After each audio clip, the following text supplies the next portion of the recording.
안녕하세요. 저는 어린이집에 다니는 아들을 키우고 평범하게 살아가는 30대 여자 한수지라고 합니다. 저는 남편과 결혼해 연고도 없는 동네로 이사를 와서 살게 되었어요. 아들 영우를 키우며 마냥 집에서 놀기는 그래서 소소하게 부업으로 토퍼를 제작해 온라인으로 판매도 하고 있습니다. 좀 내성적이고 혼자 있는 것을 좋아하는 성격이다 보니 영우가 3살 때까지만 해도 집 근처 가정어린이집에 보내며 그저 조용히 지내왔죠. 그러다 영우가 4살이 되면서 조금 규모가 크고 다양한 활동이 많은 어린이집으로 옮기게 되었습니다. 그것이 제 평온했던 일상을 뒤흔들 폭풍의 시작이 될 줄은 꿈에도 모른 채 말이죠. 새로 옮긴 어린이집은 거리가 살짝 있어서 셔틀버스를 타고 등원해야 했습니다. 영우의 첫 등원날 아침, 아파트 정문 키즈 스테이션에서 우찬이라는 아이와 그 아이의 엄마 최미연 씨를 처음 만났습니다. 너도 무지개 어린이집이지? 나랑 똑같은 옷이다. 영우보다 체격이 조금 더 큰 우찬이가 먼저 다가와 말을 걸었습니다. 그 뒤에서 트레이닝복 차림에 파마머리를 한 미연 씨가 환하게 웃으며 제게 인사를 건넸습니다. 안녕하세요. 못 보던 얼굴인데 저희 어린이집 다니세요? 네. 오늘부터 다니기로 해서요. 그렇구나. 안녕? 너 되게 씩씩하구나. 몇 살이니? 4살이요. 어머, 그래? 우리 우찬이하고 같네. 저희 아이한테도 웃으면서 말을 잘 걸더라고요. 반가워요. 그러면서 저한테도 말을 잘 걸고요. 그렇게 매일 아침마다 만나서 등원을 같이 시키면서 친해지게 되었습니다. 미연 씨는 과거 백화점 화장품 매장에서 일을 했다고 했습니다. 그래서인지 사람을 대하는 태도가 무척이나 능숙했고 처음 보는 저에게도 거부감 없이 다가왔죠. 낯을 가리는 저 대신 그녀는 쉴 새 없이 말을 이어갔습니다. 수지씨, 나도 처음에 이 동네 이사 왔을 때 아는 사람 없어서 참 힘들었어요. 나도 우리 남편만 보고 이 동네로 이사 온 거거든요. 많이 심심할 텐데 이제 나랑 친하게 지내요. 라고 말해주는데 고맙더라고요. 가까이 지내보니 미연 씨는 정말 부지런한 사람이었습니다. 매일 아침 등원 차량을 기다릴 때마다 아이의 옷매무새는 완벽했고 손에는 늘 정성껏 준비한 수제 간식이 들려 있었습니다. 그걸 저희 아이에게도 잘 나누어 주었죠. 활기차고 활발한 모습에 저는 금방 매료되었습니다. 게다가 미연 씨 덕분에 어린이집의 다른 엄마들과도 자연스럽게 어울리게 되었어요. 미연 씨는 동네 마당발이었습니다. 그녀가 주도하는 브런치 모임, 카페 수다타임에 저도 참여하게 되었는데 그러면서 새로 옮긴 어린이집의 엄마들하고도 친하게 되었죠. 낯선 동네에서 느꼈던 고립감이 사라질 수 있게 해준 미연 씨에게 진심으로 고마운 마음을 갖게 되었습니다. 우리는 일주일에 3-4번씩 만나 카페에서 브런치를 먹으며 수다를 떨었습니다. 미연 씨는 주로 자기 남편 욕을 많이 하고 본인의 독방 육아에 대한 하소연을 하곤 했어요. 수지 씨 정말 부러워. 영범 씨는 퇴근도 일찍 하고 영우랑 잘 놀아준다면서? 우리 남편은 술을 너무 좋아해서 맨날 밖으로만 돌아. 집에도 잘 안 있고. 주말에도 낚시다 골프다 자기 취미생활하느라 바쁘고. 나 혼자 우찬이 끼고 있으면 가끔 얼마나 외로운지. 이럴 거면 뭐 하러 결혼했나 싶다니까. 에이, 미연 씨가 워낙 야무지게 잘하니까 남편분이 믿고 맡기시는 거겠죠. 사실 엄마들끼리 만나면 할 말이 뭐가 있겠나요? 아이 얘기 아니면 남편 흉이었죠. 그런 대화를 나누며 저희는 아주 평범하고 돈독한 엄마 친구 사이로 발전했습니다. 또 아이들도 단짝이 되어 놀이터나 아파트 단지 내 키즈 카페에서 거의 매일 시간을 보냈습니다. 엄마들끼리 이렇게 가까워지다 보니 자연스럽게 아빠들이 합류하는 부부 동반 모임으로 이어졌습니다.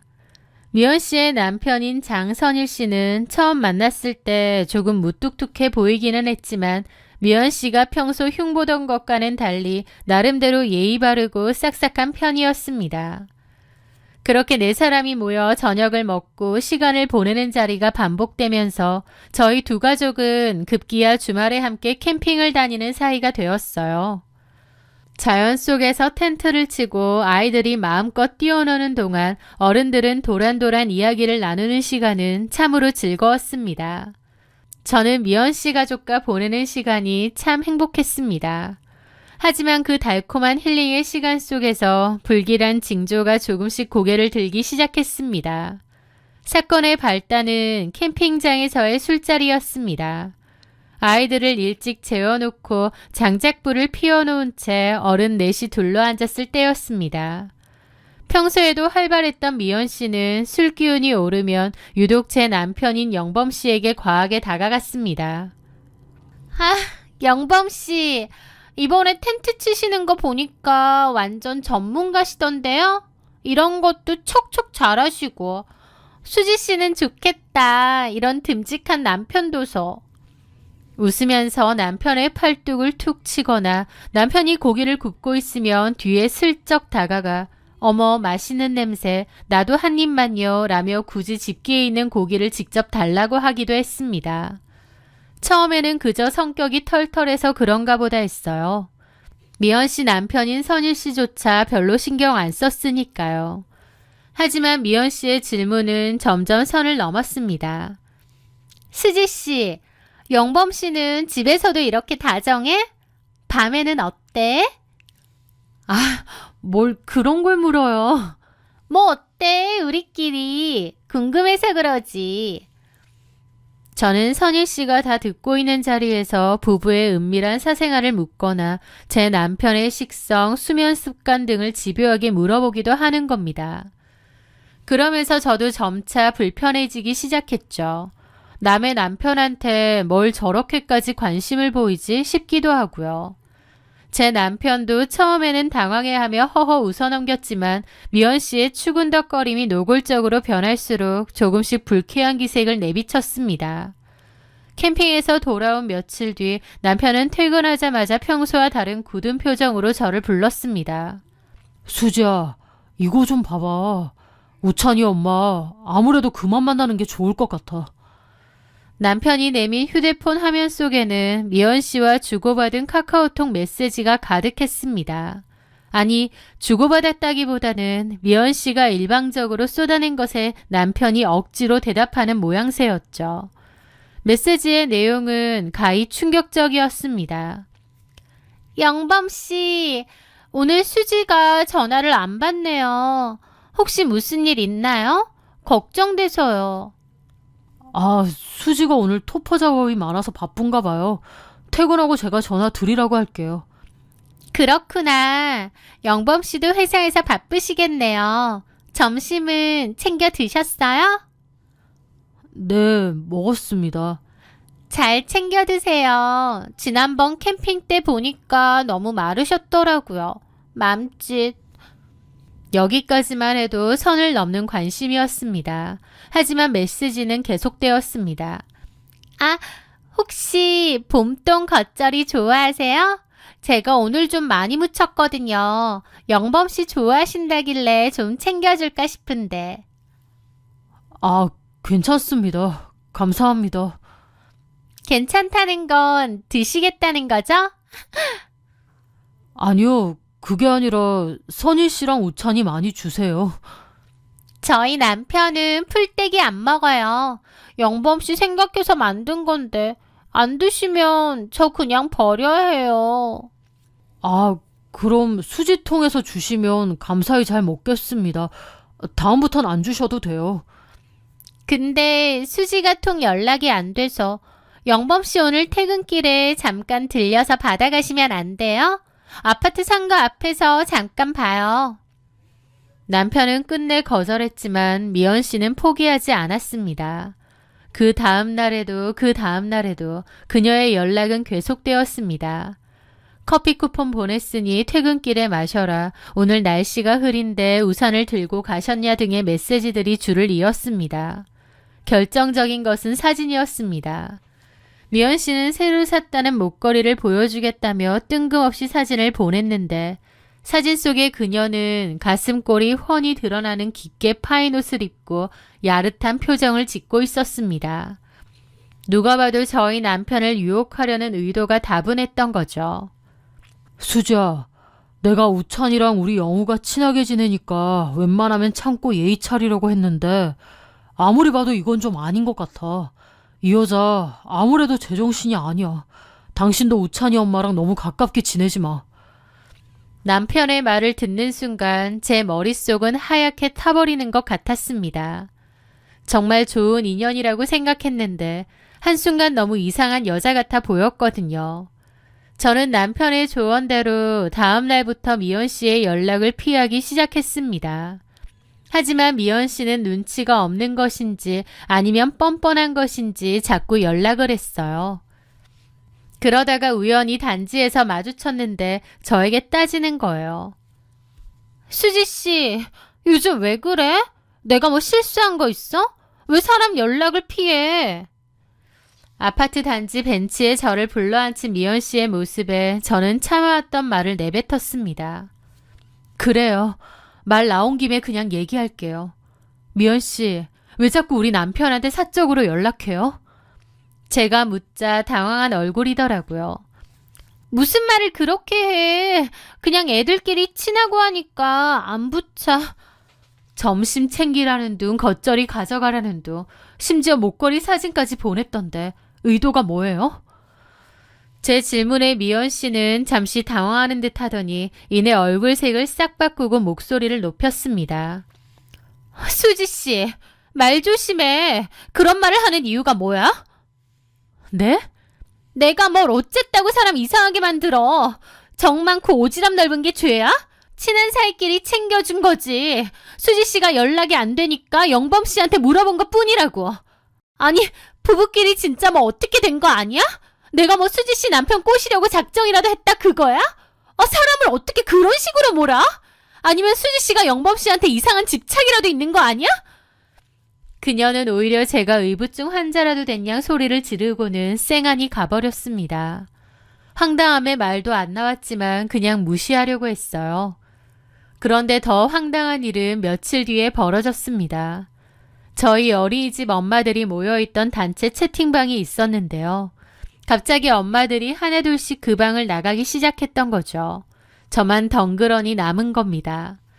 친하게 지내던 다른 엄마 한 명에게 조심스럽게 개인 메시지를 보내보았죠. 그리고 돌아온 대답은 제 뒤통수를 망치로 치는 것 같았습니다. 미연 씨가 다른 엄마들에게 저에 대해 온갖 악의적인 소문을 퍼뜨리고 다녔던 거예요.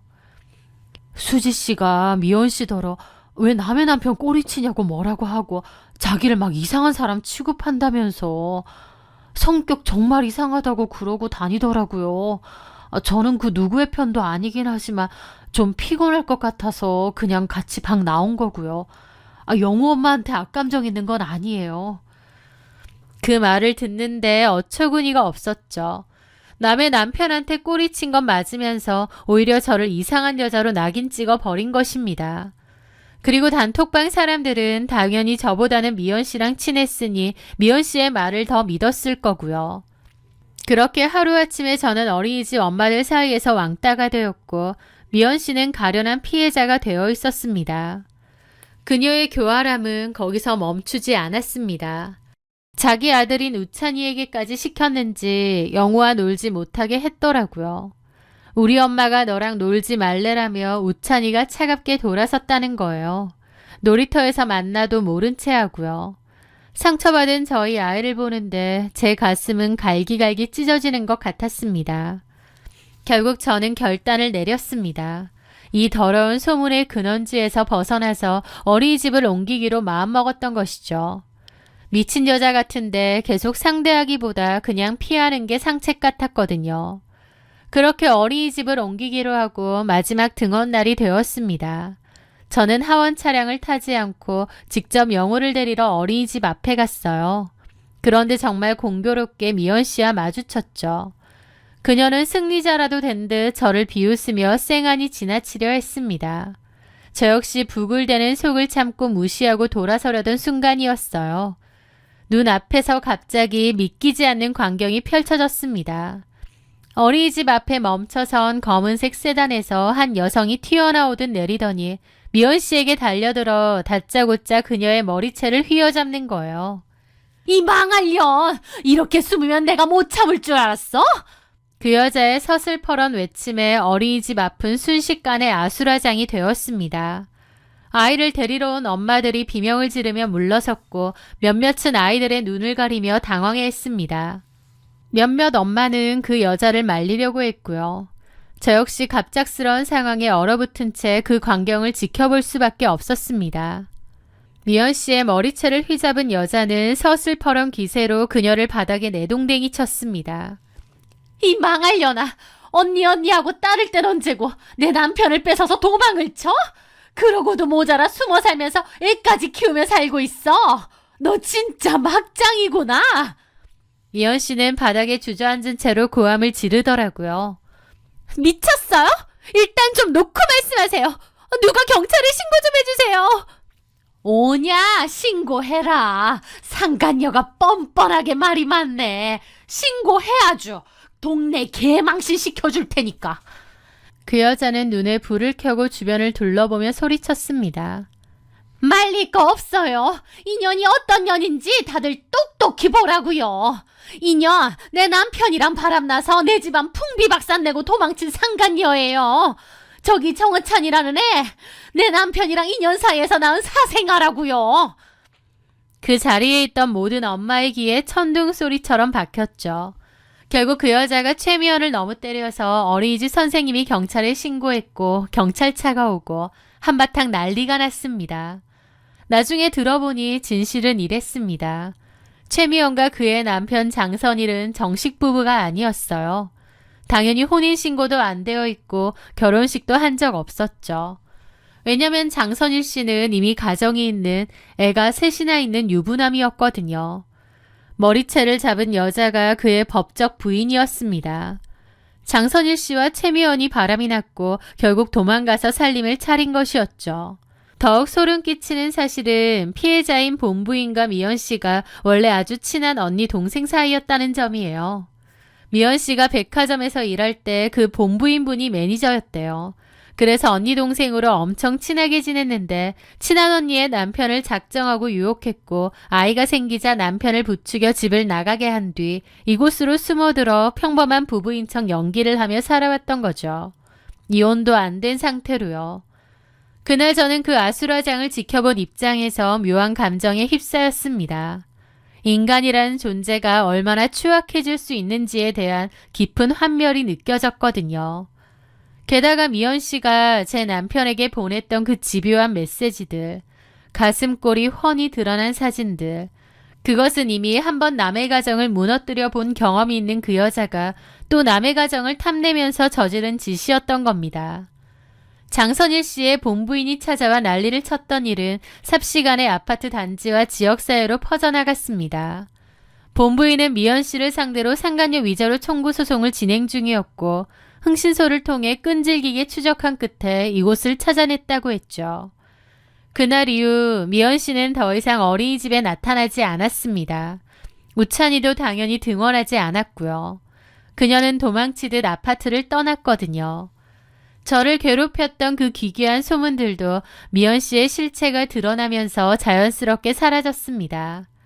저를 피하던 엄마들은 하나둘씩 저에게 다가와 사과를 건넸죠. 수지 씨 미안해요. 우리가 미연 씨 말만 듣고 오해했어. 정말 그런 사람인 줄 몰랐거든요.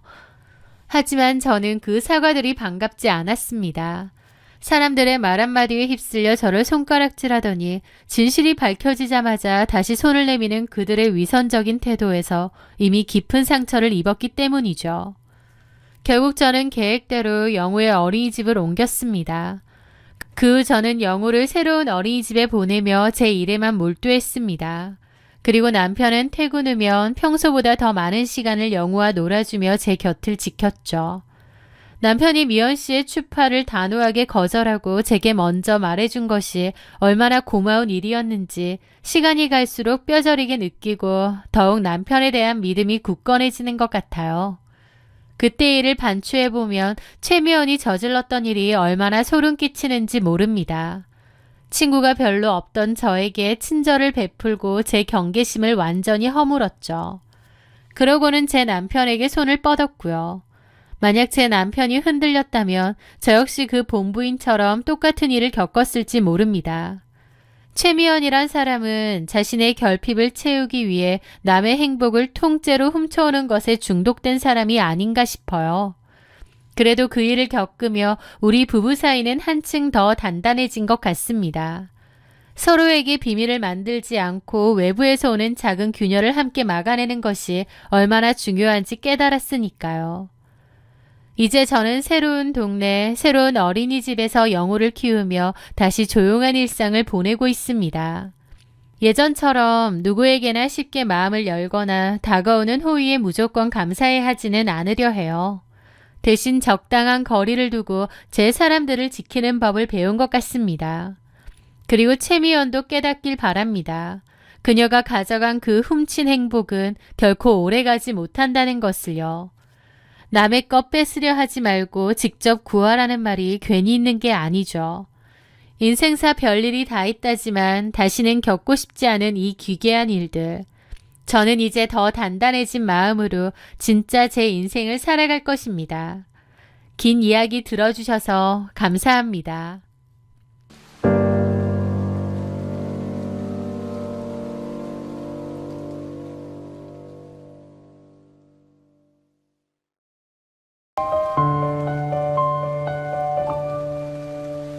안녕하세요.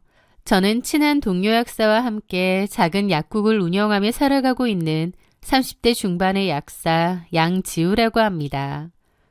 그동안의 제 인생은 늘 계획한 대로 물 흐르듯 평온하게 흘러갔어요.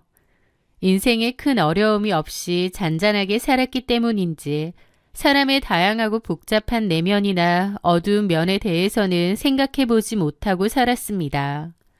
그런 저에게 도무지 제 상식으로는 이해할 수 없는 일들이 있었죠. 저는 공부에 매진하느라 남들보다 조금 늦은 36살의 남편 최경태를 만났습니다. 남편은 저보다 2살 연상으로 누구나 들으면 알 법한 대기업에 다니는 건실한 사람이었죠. 지인의 소개로 만났는데 서로의 조건이나 성격, 가치관이 잘 맞는다고 생각했어요. 그렇게 안정적인 1년의 연애 끝에 부부의 연을 맺었습니다. 남편에게는 남편보다 일찍 가정을 꾸린 남동생 부부가 있었습니다. 남편보다 5살이나 어린데 훨씬 일찍 결혼해 벌써 애가 셋이었죠. 시동생은 24살이라는 이른 나이에 결혼을 했다고 하더군요. 시동생은 현재 배달 떡볶이 전문점을 운영하고 있고 동서는 가게 일을 돕거나 새 아이를 육아하며 지내고 있었습니다. 처음 시댁 식구들을 만났을 때 저는 조금 묘한 기류를 느꼈습니다. 시부모님은 저를 마음에 들어 하시고 무척이나 아껴주시고 예뻐해 주셨어요.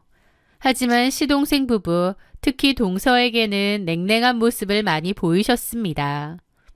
그게 좀 의아했는데 나중에 남편을 통해 왜 시부모님이 동서에게 그토록 냉랭한지 그 내막을 듣게 되었습니다.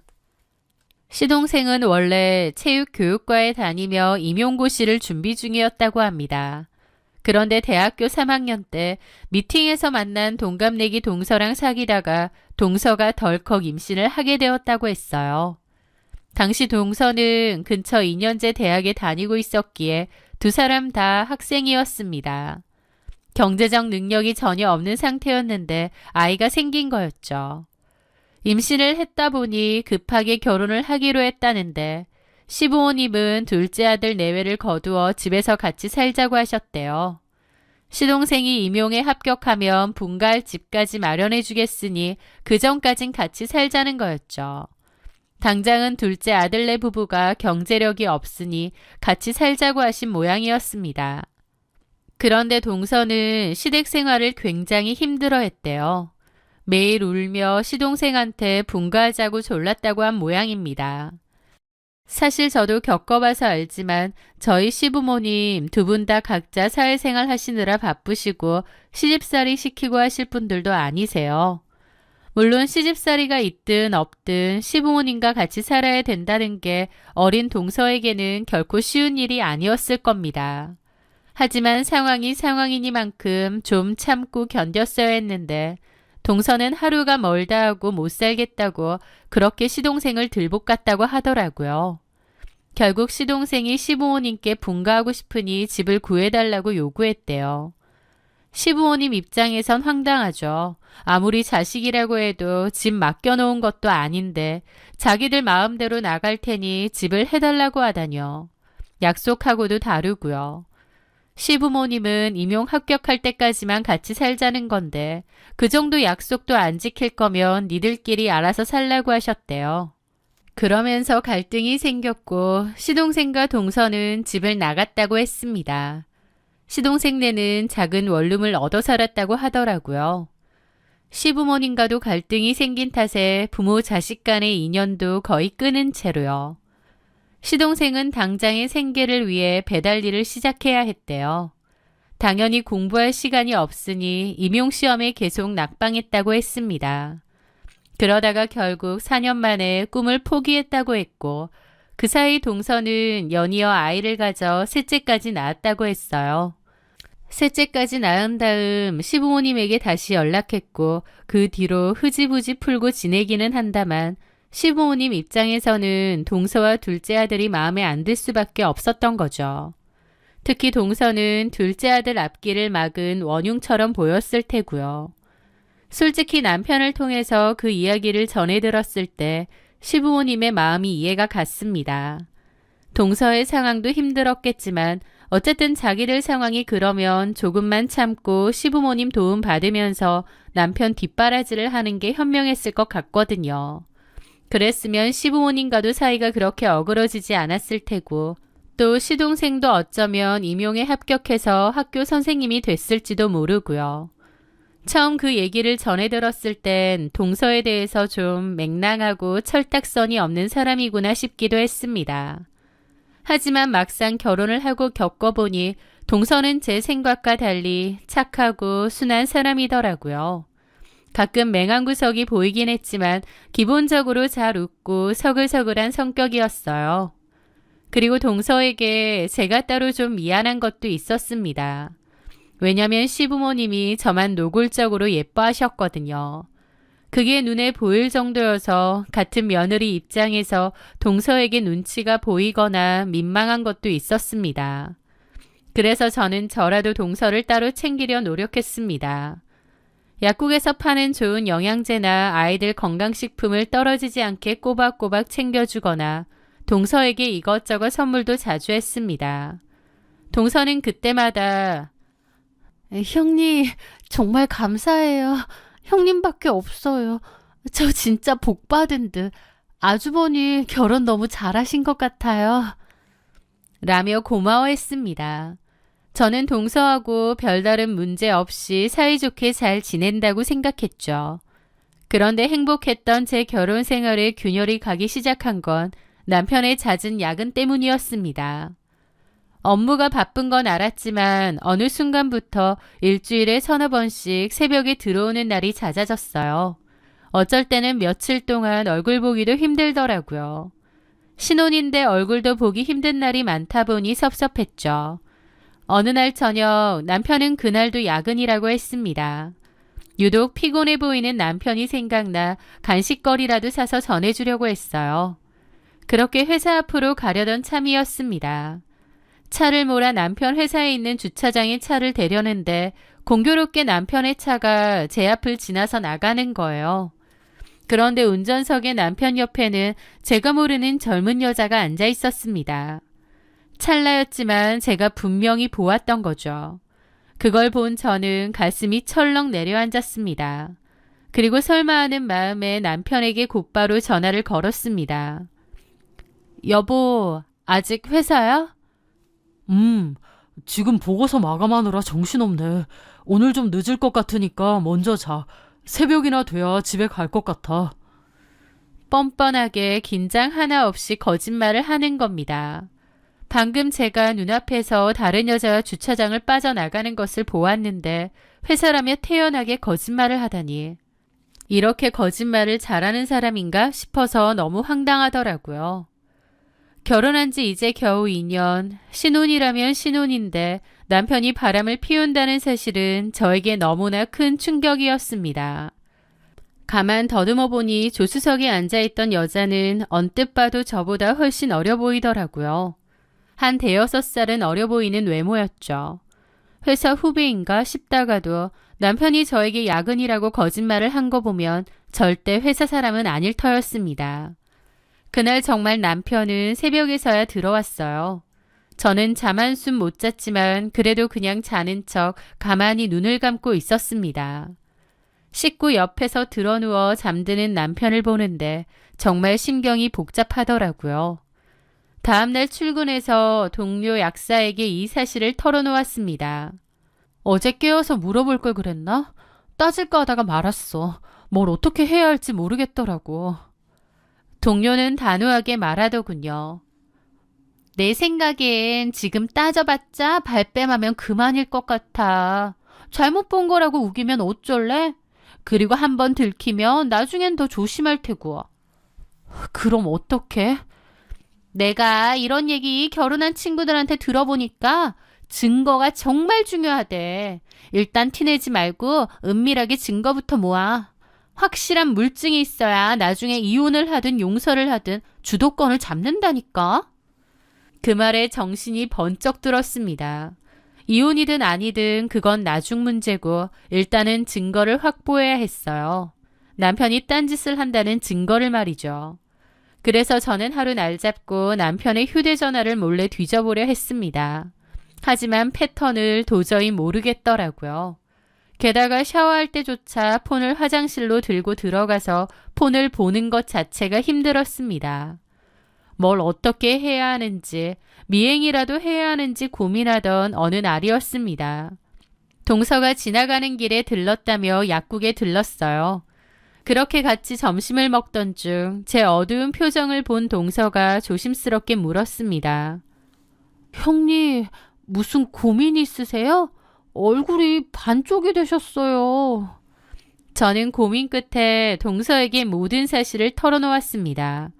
동서라면 제 편에 서서 저를 도와줄 것 같았거든요. 실은 아무래도 경태 씨가 바람을 피는 것 같은데. 네? 아니 그게 무슨 아주버님이요? 동서는 너무 놀라더라고요. 확실한 건 아니고 내가 우연히 보긴 했는데 거짓말을 하더라고. 야근한다고. 말도 안 돼. 아주버님이 어떻게... 세상 남자 다 그런 짓 해도 아주버님은 절대 그런 사람처럼 안 보이는데.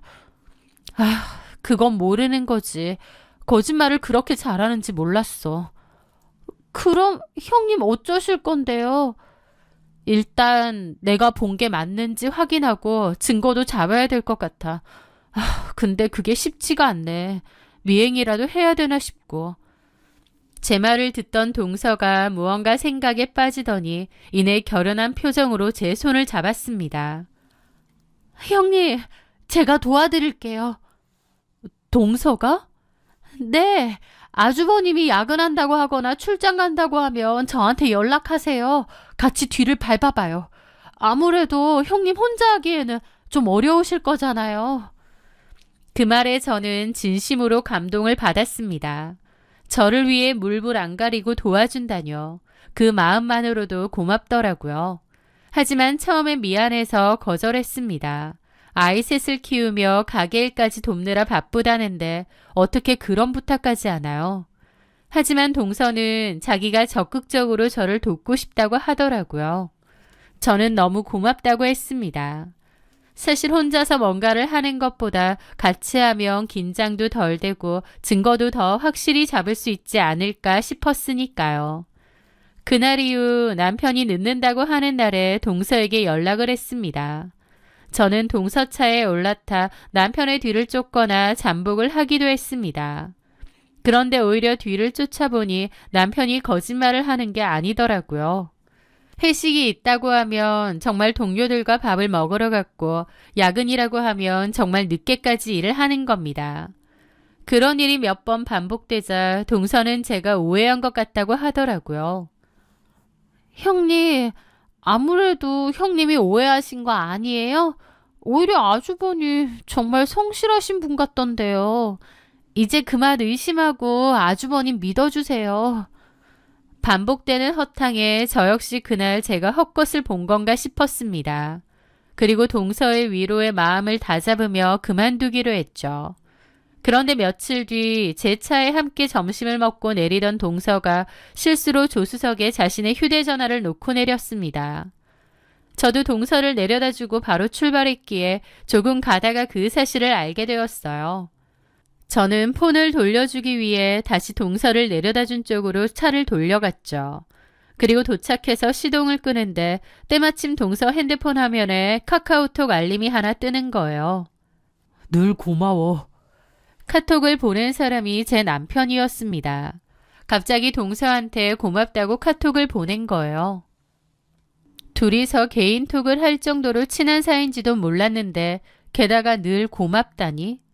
왜인지 모를 싸한 느낌에 저는 홀린 듯 동서의 휴대전화를 열었습니다. 그리고 그 안에서 제가 상상조차 하지 못했던 추악하고 소름 끼치는 진실을 마주하게 되었습니다. 그 고맙다는 카톡 바로 직전에 동서가 보낸 메시지는 이거더라고요. 아주버니, 이제 안심하세요. 더 이상 미행 없을 거예요. 제가 형님께 잘 말했어요.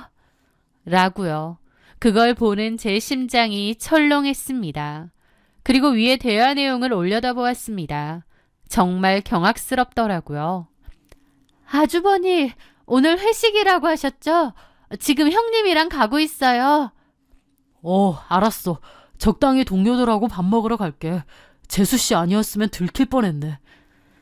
또 며칠 전에도 이런 카톡이 있었습니다.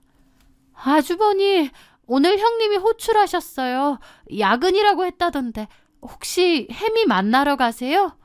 혜미 만나서 밥 먹으려고 했는데 안 되겠네. 네, 늦게까지 그냥 야근하는 척 하시는 게 나을 듯요. 혜미는 다음에 만나세요. 낮에 만나시던가요. 네, 동서는 저를 돕겠다며 앞장서서 남편의 뒤를 밟는 척했지만 사실은 제 남편에게 실시간으로 정보를 흘리는 스파이 노릇을 하고 있었던 겁니다. 덕분에 남편은 아주 든든하고도 완벽하게 저를 속이면서 그 혜미라는 여자를 만나고 있었던 거예요. 온몸에 피가 거꾸로 솟는 것 같았습니다. 그런데 동서의 스파이 짓보다 더 충격적인 건 따로 있었어요. 남편이 만나는 그 혜미라는 여자가 애초에 바로 동서가 소개해준 동서의 지인이었던 거죠. 그 여자는 동서의 대학 동창이었고 현재 치과 원무과에서 일하고 있는 여자였습니다. 위의 내용을 보니 동서가 의도적으로 그 혜미라는 여자랑 자리를 만들면서 남편과 연결시켜주려 부단히 노력했더라고요. 잠시 후 휴대전화를 두고 내린 것을 깨달은 동서가 얼굴이 새파랗게 질려 차로 달려왔습니다. 그녀는 제가 자신의 휴대폰을 들고 있는 것을 보자마자 얼어붙더군요. 저는 떨리는 손을 애써 진정시키며 휴대폰을 그녀의 눈앞에 들이밀었습니다.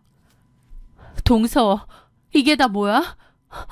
진짜 소름 끼치는 반전이네? 제가 눈물을 삼키며 따져 묻자 동서는 처음에는 박박 우기더라고요. 형님, 오해예요. 사실 아주버님이 미행하는 걸 눈치채셨고 하도 물어보셔서 어쩔 수 없이. 구질구질한 변명이었습니다.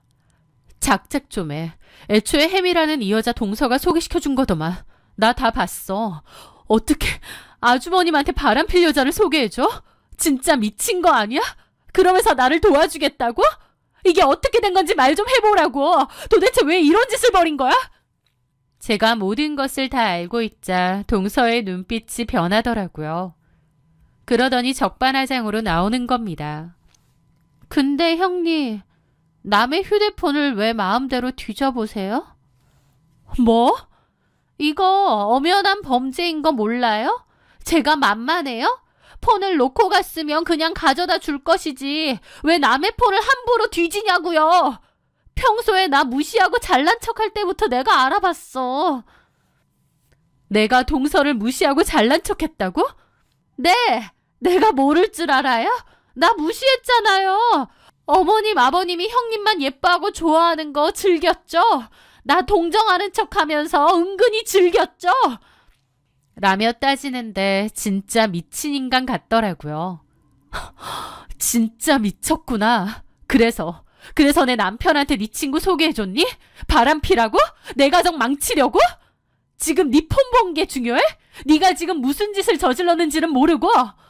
제 말에 동서는 저를 노려보더니 제 폰에 들린 핸드폰을 거칠게 들고 가버리더라고요.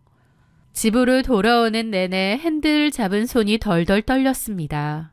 뒤통수도 이런 뒤통수가 다 있나요?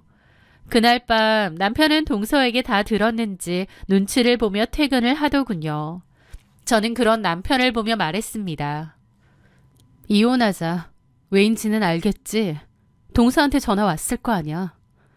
그 순간 남편은 매달리더라고요. 여보, 내가 미쳤나 봐. 정말 미안해. 재수 씨가 그런 자리를 만들어서 나도 잠깐 머리가 어떻게 된 것 같아. 옆에서 부축이니까 나도 모르게 넘어가 버렸어. 정말 잘못했어. 어? 본인이 불륜을 저지르고 아내를 속였으면서 그 책임을 동서의 꼬임 탓으로 돌리다니 얼마나 비겁한지 정이 다 떨어지더라고요.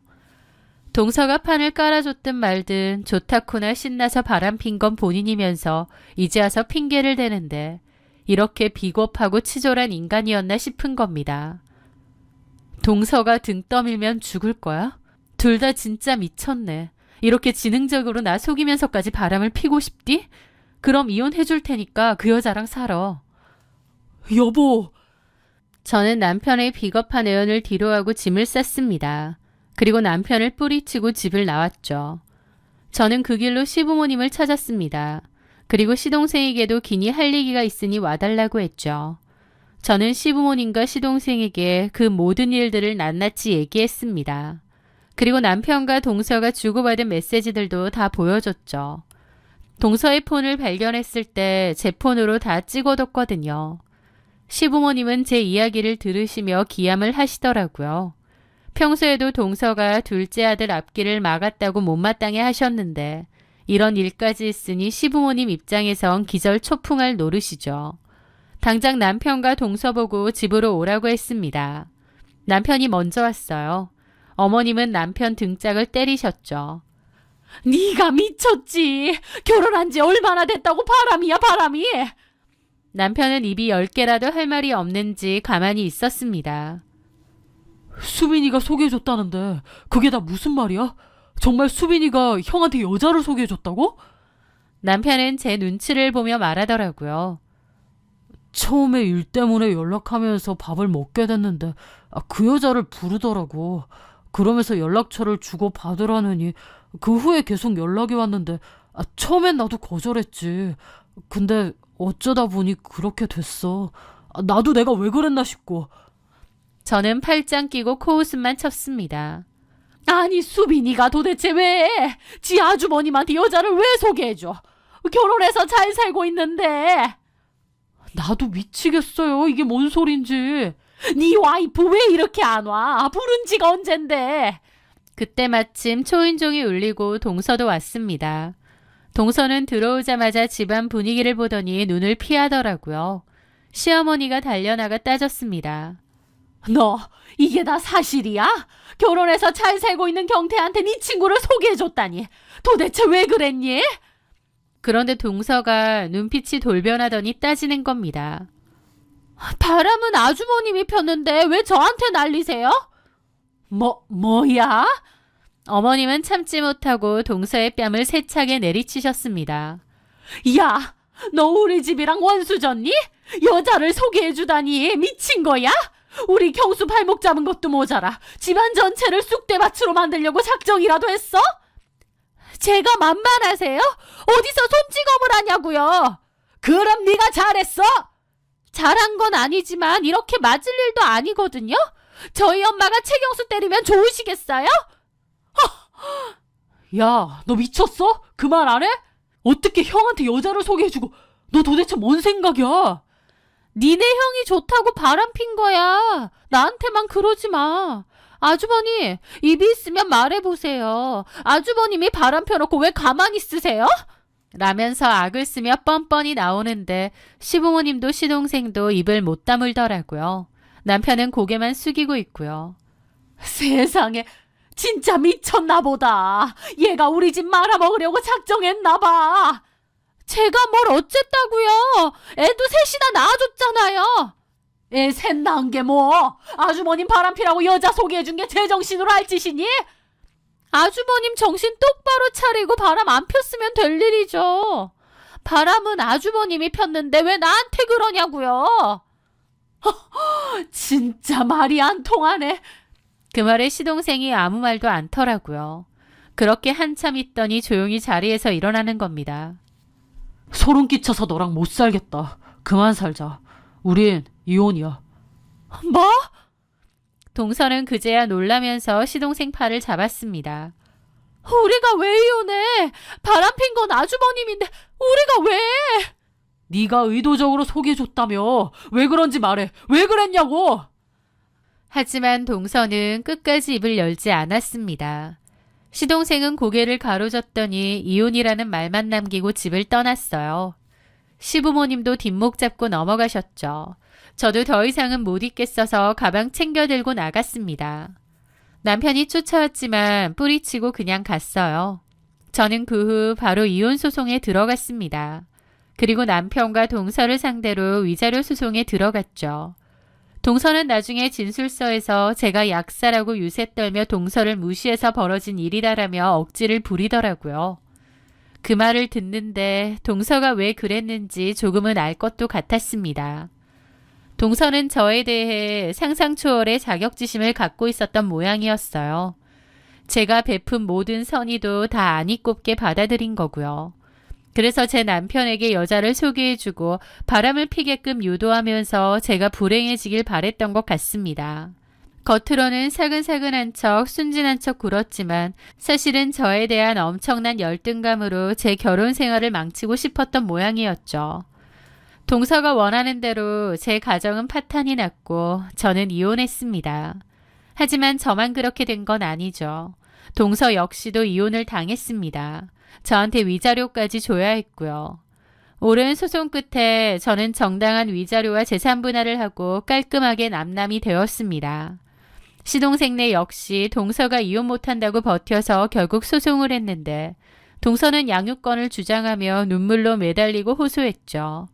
하지만 경제적 능력이 전혀 없는 데다 유책 사유가 동서 쪽이 더 컸기에 결국 아이들은 시동생이 키우기로 결론이 났습니다. 그 일로 동서는 처절하게 바닥을 기며 울었다고 하더군요. 이혼당하고 아이까지 못 키우게 된 동서. 남의 행복을 시기에 독을 뿌렸던 동서는 결국 그 독이 자신에게 돌아간 것입니다. 홀로 새 아이를 키우게 된 시동생은 떡볶이 가게가 잘 돼서 확장하며 자리를 잘 잡아가고 있다고 하더라고요. 시부모님은 죄책감 때문인지 손주들을 정성껏 돌보며 동서의 빈자리를 채우고 계시다고 하고요. 저는 그 한바탕의 소란 끝에 다시 약국으로 돌아와 본연의 일상에 집중하고 있습니다. 가끔 혼자 있는 밤이면 문득 그런 생각이 듭니다. 제가 동서에게 베풀었던 진심들이 동서에게는 칼날이었을까 하는 생각이요. 제가 모르고 했던 행동들이 어쩌면 동서의 자격지심을 자극했을지도 모릅니다. 하지만 설령 그렇다 한들 그것은 제 잘못이라고 생각하지 않습니다. 오히려 자신의 결핍을 타인의 불행으로 채우려 하고 선의조차도 꼬아서 들었던 그녀의 뒤틀린 마음이 문제였을 테니까요. 자신이 꼰 인생의 밧줄에 스스로 발목이 잡힌 동서, 그리고 우유부단함과 탐욕으로 소중한 사람들을 잃은 전 남편. 저는 이제 그들을 깨끗이 잊고 저만을 위한 아름다운 인생을 그려나가려 합니다. 제 사연을 들어주셔서 감사합니다.